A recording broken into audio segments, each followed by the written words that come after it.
If your heels lift when you squat, you probably have issues with ankle mobility. For this exercise, you're gonna need something to place your foot up on. I'm using 2 plate weights.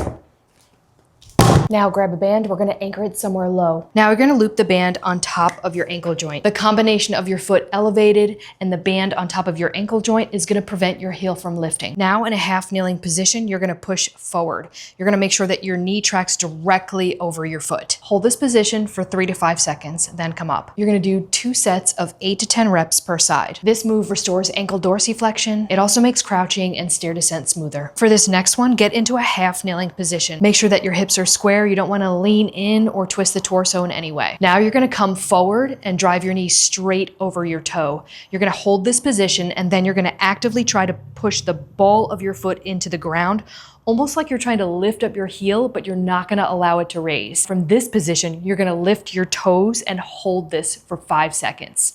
Then come back up. This strengthens both the plantar flexors and the dorsiflexors at the end range. It helps keep those heels grounded in squats. It makes it easier to descend downstairs smoother, and it also helps bending down to pick something up easier. For this next exercise, grab a plate weight or something approximately 2 inches. If you're advanced, you can stack another weight on top. Now stand with 1 foot on the weight. Also make sure that your hips remain square and your back is straight. You're gonna make sure that you keep this entire foot, including that heel, glued to the plate weight. You can do this by holding onto something if you need more stability. Now hinge forward slightly. Now you're gonna slowly drive this knee directly over the toes as you step down. You're gonna hold this position and lightly touch with your heel. This builds control and strength in the dorsiflexion range and prepares these ankles to handle things like deep squats and stairs without strain. It also directly improves walking down stairs and stepping off curbs.